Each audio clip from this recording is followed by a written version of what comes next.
Hello, Miss O'Connor here. Today we're gonna do some drawing. We made binoculars yesterday and maybe this morning you made them. So I hope you've been looking out the window and maybe you've been lucky and seen a fox. So that's what we're gonna draw today. I'm gonna show you some basic shape techniques and also some different kinds of shading and coloring techniques so you can make your fox look amazing.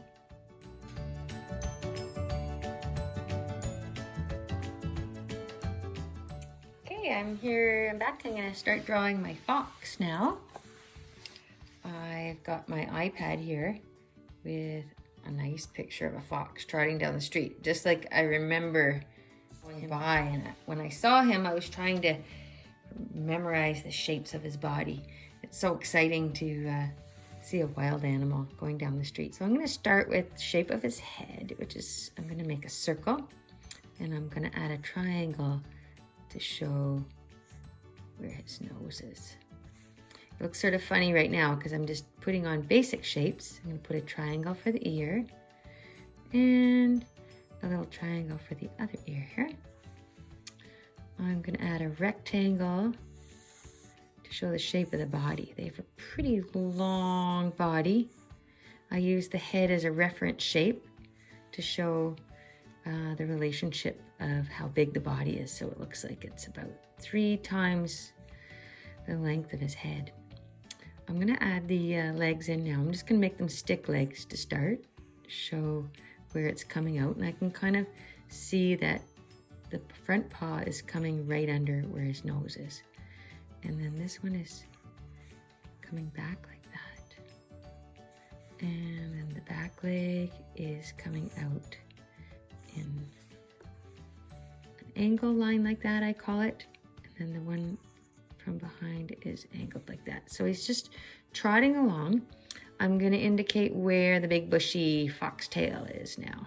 I'm going to draw it sort of like a shape like this.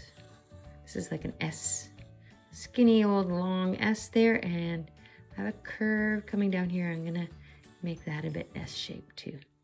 So that's a foxtail. Now that's looking nice and realistic. What I'm going to do now is I'm going to change the shapes of things because he looks kind of funny like this, and I have to give him a neck too. So I'm going to change the shapes a little bit. I'm going to add a nice curve line here to show where the head is attached to the front of his body, and I'm going to do a curved line down to where his back would be. I'm going to change the shape of the back because most animals don't have straight line coming across. I'm going to give him a bit of a curve here where his hip is, and I'm going to show where his shoulder comes up from behind and attach it to the neck. The next thing I'm going to do is make the legs look like there's some muscle there. So, and I'm also going to make things look a little curvier too. So it sort of starts out nice and wide, and then the paw comes down and it's sort of sinking into the snow in my picture. So just draw a little round paw, and then the other leg here is coming down. See how I did that line a little curved, and it curls back here, and the paw kind of comes around like this. And I'm going to make the joint there where he's moving it at his knee or his ankle have a bend there. And then I'm going to draw some of putting the muscle on the back legs. They have a big, wide muscle here where their hip is. And there's the back of it there. It kind of comes out like that. And then I'm going to show that bend. It's pretty tricky doing legs, but I think this one is sinking into the snow there. And the next line I'm going to change is underneath his body. So he has like a big rib cage coming across there, and then this attaches back here. It sort of comes a little upward there, in the back of him there. They have long bodies like that. I'm going to fix the shape of the nose a bit because it's not that pointy. They do have pointy noses, but not quite that pointy, so I'm gonna change that a bit. I'm gonna give him his black nose. I'm gonna put his nice, beautiful eyes. They have really nice eyes, those foxes. And I'm gonna make the ears kind of bend forward and have a bit of a curve in the front like that. Here. So I've got the basic shapes done there. I'm going to do a little erasing because we don't need all these straight lines now. Sometimes I just leave them and just shade on top. Change a few of these lines here. Don't need them now. And I'm gonna add some texture.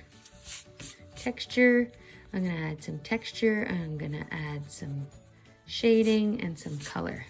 So that's giving me more of a natural shape there. And the texture of a fox is rather shaggy and furry. So I'm gonna add some fur coming down here, chest area, and that makes some fur maybe coming out of the ear.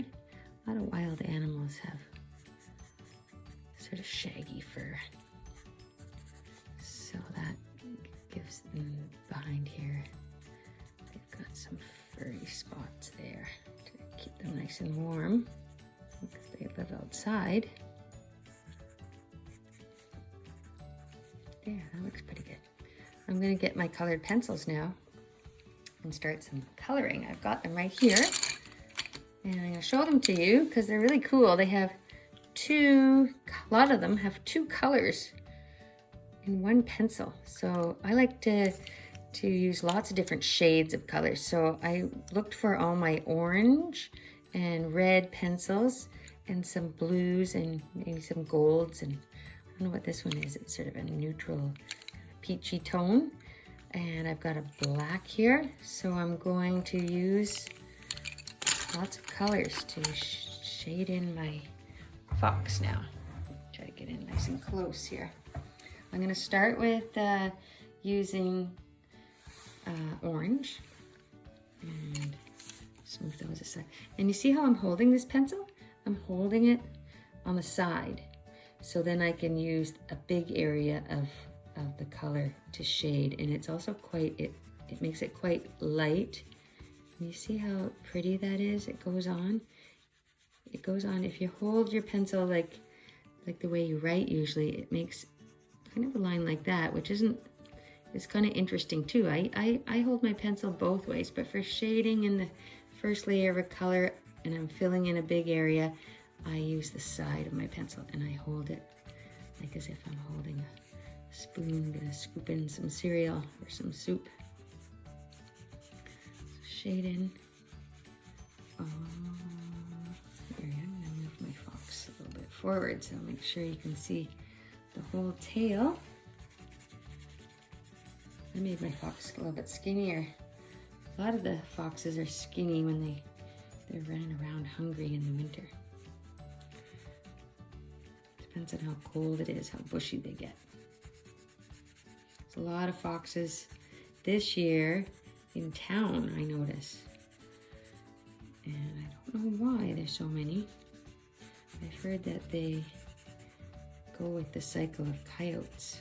There's not as many coyotes and there's lots of foxes now. Okay, so because my paper's white, and I want to have a white marking, like they have a white marking on the bottom of their chin and kind of a reddish orange on top. So I'm just leaving the paper to show. I'm gonna take my red now and I'm gonna add in some darker areas to give some shadow areas to my fox. So there's some shading going on here, up by his shoulder, under his tummy, darker area, and back on his back legs here, tail. There's different colors, so that makes him look really pretty, I think, really dynamic. And even where the sun is hitting this fox, I'm gonna add some golden colors too. And what I'm doing is putting layers of color on his face. There's some gold, and on his back leg, on his tail. So it makes him look just more interesting too, having lots of different shades on him. Where the sun is hitting, it's a little brighter, and where it's in the shadow area, it's a little darker red. Now for the final touch, I'm gonna add my black. I always like adding the black last. I don't know why, because I'm worried it's gonna smudge, or maybe once you put black, you can't put anything else. So behind the ears, there's some nice black areas. I'm gonna do his nose a little darker. Looks good, and his paws are black. So you can see I'm using the tip of my brush now because I have a small area. I want to be careful coloring that in. I'm gonna put a little texture on too, drawing some of the fur lines in there. I'm gonna put some shaded area down here. Color it in. Yeah, that looks pretty good. And he's got a shadow on his back leg. The leg that's behind. Tail has a lot of shadows too.